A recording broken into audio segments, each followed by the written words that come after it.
Welcome back to The Explainer. So in our last one, we looked at this truly incredible divine paradox, right? The Prophet Musa, or Moses, being raised right inside the palace of the very tyrant who literally wanted him dead. We watched him grow into a young man blessed with just immense wisdom and knowledge. But, well, that comfortable palace life, it completely shatters today. We're going to trace an absolutely astonishing journey, from his royal upbringing through a sudden terrifying exile, all the way to a divine encounter that genuinely changed human history. Okay, let's dive into this. How exactly did the Prince of Pharaoh's palace become a desperate, fleeing traveler of the harsh desert overnight? It is a wild question. And to answer it, we have to look at a single split-second event that just completely upended his entire reality. Part 1, the incident and escape. The source text from the Quran highlights an inciting event in the city of Egypt that escalated way faster than anyone could have ever anticipated. You see, this wasn't some planned rebellion. It was a sudden, life-altering flash of tension that forced an immediate escape. So here's how it all went down step by step. One day, Musa's walking through the city and stumbles upon two men fighting. One is an Israelite from Musa's own oppressed people, and the other is a Copt belonging to Pharaoh's ruling class. The Israelite cries out to Musa for help, and Musa steps in to break it up, throwing a single punch just to push the Copt away. But the Copt was remarkably weak, and that one accidental strike, it turned out to be fatal. In a fraction of a second, his whole life turned upside down. His intention was never to kill, so he immediately turned to God, pleading, "My Lord, I have wronged my soul, so forgive me." And he was forgiven. But the earthly consequences were already in motion. Because the very next day, a well-wisher came running from the far end of the city with a really dire warning. Pharaoh's chiefs were conspiring to execute him, and he had to flee immediately. Think about the sheer gravity of this moment for a second.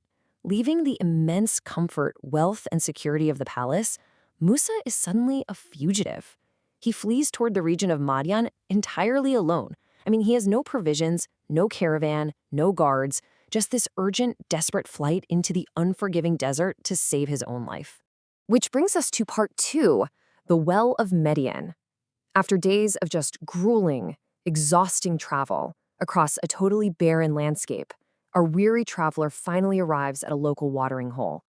When Musa got to the well, he saw a group of shepherds watering their flocks. But off to the side, he noticed two women holding back their sheep. When he walked over and asked them why they were standing apart, they explained they couldn't water their flock until the strong shepherds left, and that their father was a very old man. Now, keep in mind, Musa is a fugitive who just crossed a desert on foot. He's exhausted, he's starving, he's incredibly vulnerable. Yet, despite his own extreme fatigue, he selflessly steps right up, pushes past the obstacles, and waters their flock for them. After helping the women, Musa retreats to the shade of a tree. He doesn't ask them for money or food or anything. Instead, he utters this deeply moving prayer recorded in Surah Al-Qasas. "My Lord, truly I am in dire need of whatever good you bestow upon me." And this brilliantly illustrates a core lesson from this explainer. Turning to the divine in a state of complete vulnerability and humility, right during our absolute darkest moments, is exactly what opens the door to unforeseen relief. Part 3, Sanctuary with Prophet Shuaib. That relief he just prayed for, it came almost instantaneously. Shortly after that heartfelt prayer, one of those two women returned to him.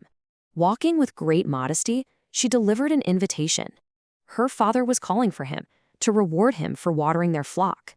So Musa accepts the invitation and is brought before the women's elderly father, who, according to historical tradition, was the Prophet Shuaib. Musa recounts his entire harrowing story to him: the accidental death, the plot to kill him, the desperate flight from Egypt. Prophet Shuaib listens intently, and then offers the ultimate reassurance, saying, "Fear not, you have escaped the unjust people."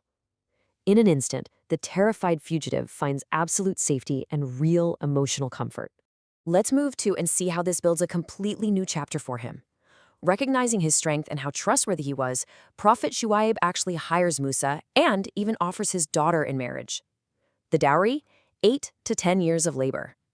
Now that is quite the commitment to your father-in-law, right?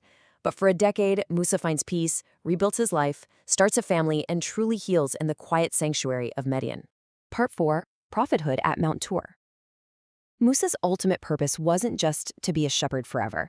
After fulfilling his term of service, he packs up with his new family and begins the long journey back toward Egypt. And it is on this journey that we reach the absolute climax of our story. Picture the sensory reality of this scene for a moment. It is a bitterly cold, pitch-dark night out in the desert. Musa and his family have lost their way. The wind is howling, the temperature has totally plummeted, and you can imagine the anxiety setting in. Suddenly, way out in the far distance, near Mount Sinai, Musa spots what looks like a fire. He turns to his family and says, "Wait here, I have seen a fire. Perhaps I can bring you a burning ember, or find some guidance at the fire." He walks toward the glow, fully expecting to find maybe a campsite or some warm coals, but as he approaches, he realizes this is no ordinary fire. It is a manifestation of divine light. Suddenly, a voice echoes through the sacred valley of Tua. "O Musa, indeed I am your Lord, so remove your sandals, for you are in the sacred valley of Tua, and I have chosen you, so listen to what is revealed." The creator of the heavens and the earth was speaking directly to him. To prepare him for the completely impossible task ahead, Allah grants Musa two magnificent, awe-inspiring miracles right there at the burning bush. First, he's commanded to throw down his wooden staff, and it instantly transforms into a massive, slithering serpent. Second, he is told to draw his hand into his garment. When he pulls it out, it glows with a blinding, brilliant white light, shining literally like the sun. This miraculous glowing hand is historically known as Yade Baize.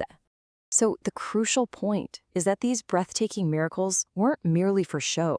They were divine tools equipping him for a monumental mission. The ultimate command is then handed down. Go to Pharaoh, for he has indeed transgressed. Musa is being sent right back to the epicenter of his trauma, right back to face the world's most powerful and arrogant tyrant. The emotional and spiritual arc of the story is just staggering when you think about it. Musa left Egypt as a terrified, helpless fugitive, running for his life without a single provision. But look at how he returns. He's heading back to Egypt not as a fugitive, but as the empowered, divinely backed messenger of the Lord of the worlds. He is walking right back into the lion's den. But what exactly happens when the shepherd returns to the palace? How do these two incredible miracles clash with Pharaoh's elite dark magicians? We're going to explore that explosive confrontation in part 3. Drop a comment below and let us know your thoughts on Musa's journey so far, so we can dive into the next part together. See you in the next explainer, and stay curious.